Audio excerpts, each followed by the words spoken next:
First story is titled, Am I the a-hole for telling my stepsister and mom that even though her mom died, I also lost my mom too? When I was 6, my mom remarried to my stepdad. He had a 3-year-old daughter and his wife passed away in a car accident a year before. Even that young, I could tell my mother's attention was not on me, but my stepsister. She catered to her every need, saying it's because she needs a mother figure, which I get. She was enrolled in many sports as a kid while I wasn't in any because there wasn't even money. She did 3, I did none. My mom would buy her the newest clothes and shoes and technology, and I would have her hand-me-downs. She basically treated my stepsister like her daughter, and I was an afterthought. While my stepsister had my mom and her dad, I had nobody. My dad was never in my life. They would go on family vacations without me.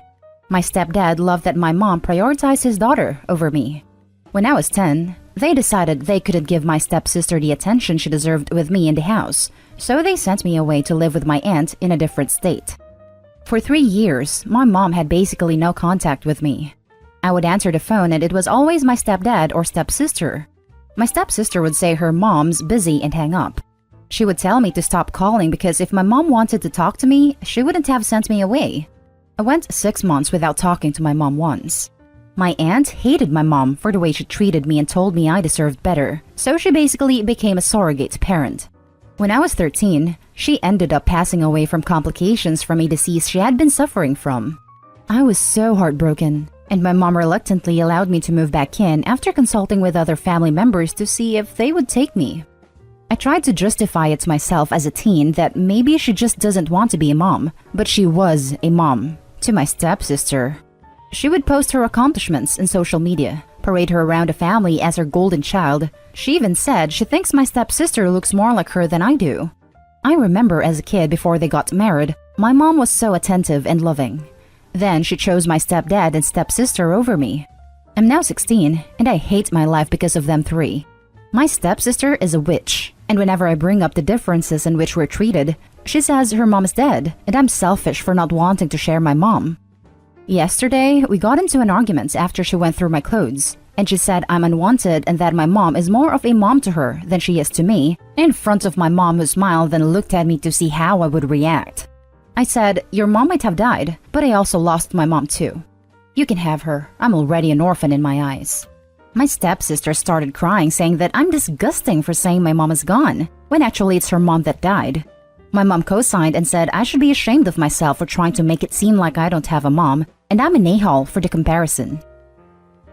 Now for the top comments. Not the a-hole. Your mom literally abandoned you. She just doesn't like being called out. Play hurtful games, win hurtful prizes. Not the a-hole. But remember, you are trapped with these people for 2 more years. Don't make your life harder for momentary happiness of small digs. They don't care, and you can always suffer more. You are trapped with monsters, but the second you can leave, do. This, OP, I know 2 years seems like forever at 16. But you're strong and you can do it. Suck it up for now. Keep your head down, keep your mouth shut as much as you can. Study hard and stay out of trouble. Talk to any adult you can trust that might help in putting a plan in place to get the hell out of there once you turn 18. Try to think about the things you like and are good at. School counselors may be able to help you figure out how to turn that into a career and start you on that path. And once you're free, cut ties and never look back. Even if things are hard, you're going to find amazing friends and you can make your own family. Life gets so much better when you find your tribe and have a support network. It sucks, but you don't need them and they don't deserve you. Not the a-hole at all. Your ma doesn't have the right to call herself your mom. She gave that away when she decided she wasn't going to pay attention to you. You have every reason to be angry. I'm sorry for your loss. I'd be tempted to call her by her first name from now on for that exact reason. But as someone else wisely said, you've got 2 years left. Don't make it harder on yourself. Now for the next story. Am I the a-hole for giving my daughter the larger room when her stepsisters share a room? When I first moved out of my parents' house into my own apartment, I bought myself a decent queen-sized bedroom set, wooden bed frame with headboard, dresser, 2 nightstands, a storage ottoman, a vanity table, and a bookcase. I bought decent quality stuff so that it would last, and it has. When I moved in with my now husband, We had to get a larger bed anyway, and he wanted fresh stuff, so there was the question of what to do with my furniture. My daughter was turning 4 and was starting to grow out of her crib/toddler bed anyway, so I arranged it in what would be her room and moved her out of her crib to that. There was only one room aside from the master that would fit the set, so she ended up with the larger of the 2 other upstairs bedrooms. My husband's 2 older daughters would be sharing a room, and the even smaller bedroom off of the finished basement would be a guest room/office. Since the 3rd upstairs room is smaller, we have bunk beds in there to save space. The girls have now seen that my daughter not only has a bigger room, but has grown-up furniture, and they and their mother are launching accusations of favoritism. This just isn't true. They are adamant that we should at the very least be putting her in a twin-sized bed instead of having one child be a literal queen with a larger bed, or even throw out an entire set of furniture to move her into the smaller room and have the 2 older girls share the larger room. That's so expensive and wasteful, and I just don't see the point. 1, they're only here 50% of the time. I don't see the point of dedicating the larger bedroom or 2 separate bedrooms to kids who are only here half of the time. 2, this furniture wasn't bought specifically for her, and this is the only bedroom it would fit in with space to walk around. It literally has to go in this room or be thrown away. 3, while it is more adult, she will be able to grow into it, instead of us constantly having to update furniture as she grows out of it. The furniture is also less than 7 years old, so throwing it away would be wasteful. Am I just seeing this wrong? My daughter's father, the only other person in real life this has been discussed with yet, and I were both only children. But even still, throwing away perfectly fine furniture because of perception would just not happen. It's just a bedroom set. Now for the top comments. You gave a queen bed set to a 4-year-old, while 2 older, presumably larger, children are sharing a smaller room with twin beds? You're the a-hole.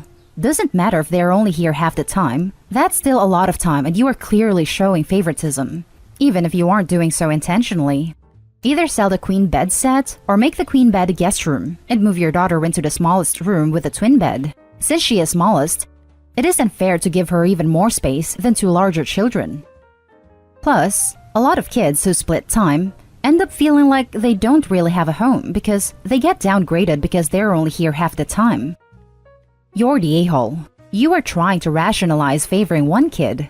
That rarely ends well. Try to think about it from their point of view. They have to share a small room with bunk beds because you consider them guests that stay with you every other week, instead of kids that are part of your family. Also, the set doesn't have to stay together. Pieces can go in other rooms. Exactly this. Imagine being a kid who has to go somewhere where it clearly isn't welcome and others are treated way better. You better try damn hard to make them feel welcome in the future if you don't want to end as the bitter stepmom everyone hates, including your daughter who will be resented by them and will eventually notice who is at fault for this. You're the a-hole. I could see if they were there only for the occasional visit, but they live there half the time. You are being terribly unfair. Either give each girl their own room, or sell the furniture and put the older girls in the big bedroom. What you would probably do if they were all equal in your eyes, though, is to give the 10-year-old the small room alone and put the younger 2 in a room together. You have several options better than what you are currently doing. When you decide to make it right, let the girls help choose the decor as much as you can. They deserve to feel at home and valued.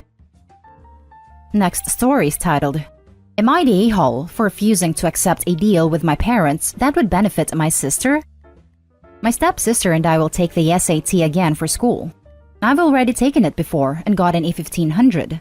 My sister got 1100. Our parents, to motivate us, gave us a deal that would be put in motion if we both accepted. If we got 50 plus points, then they will give us money based on our increase. If we don't reach our goal, then we'll get more chores. I find this horrendously unfair, and I didn't accept it. My thinking is that it's much harder to get a 1500 to a 1550 than an 1100 to 1150. You'll obviously get some sort of logistic growth in terms of effort.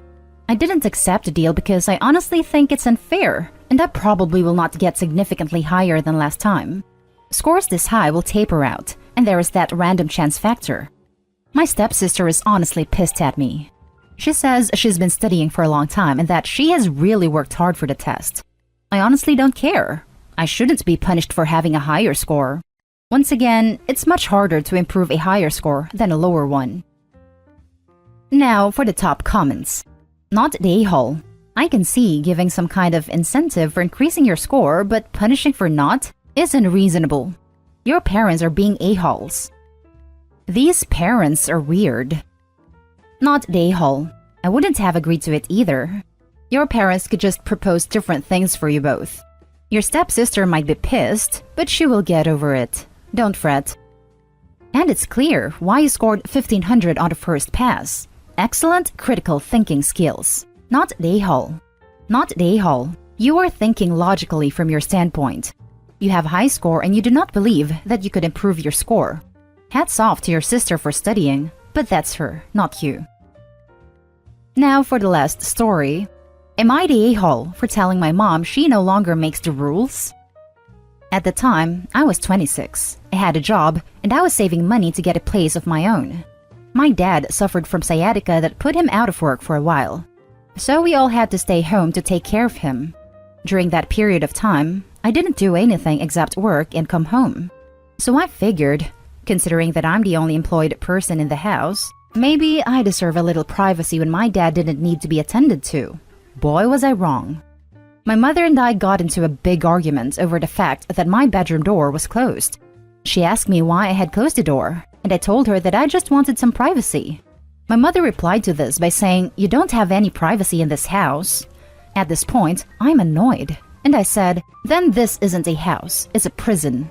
My mother looked stunned at this, and then she asked what made me say that.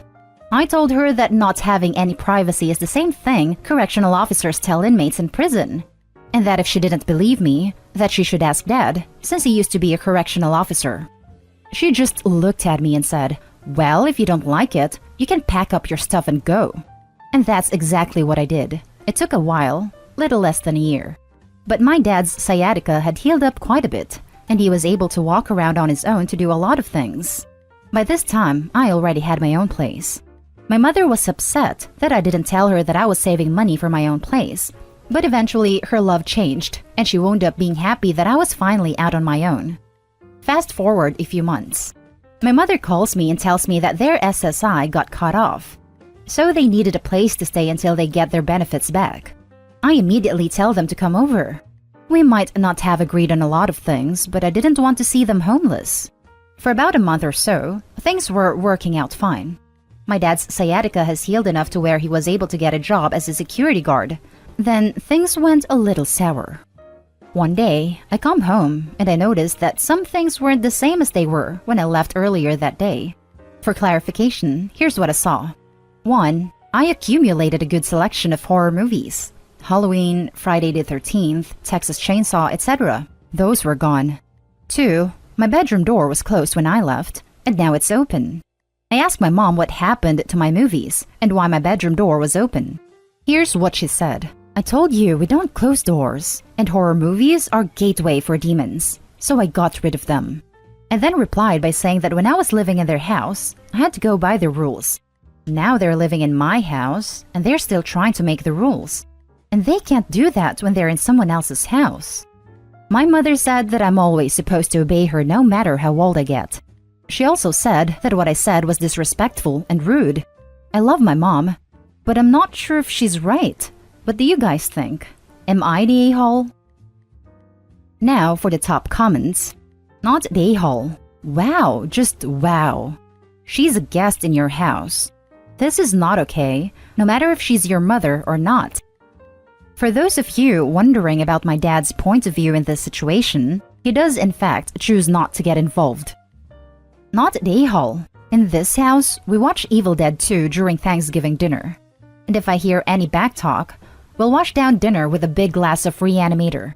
Now if you'll excuse me, I'll be in my room pleasuring myself with the door closed.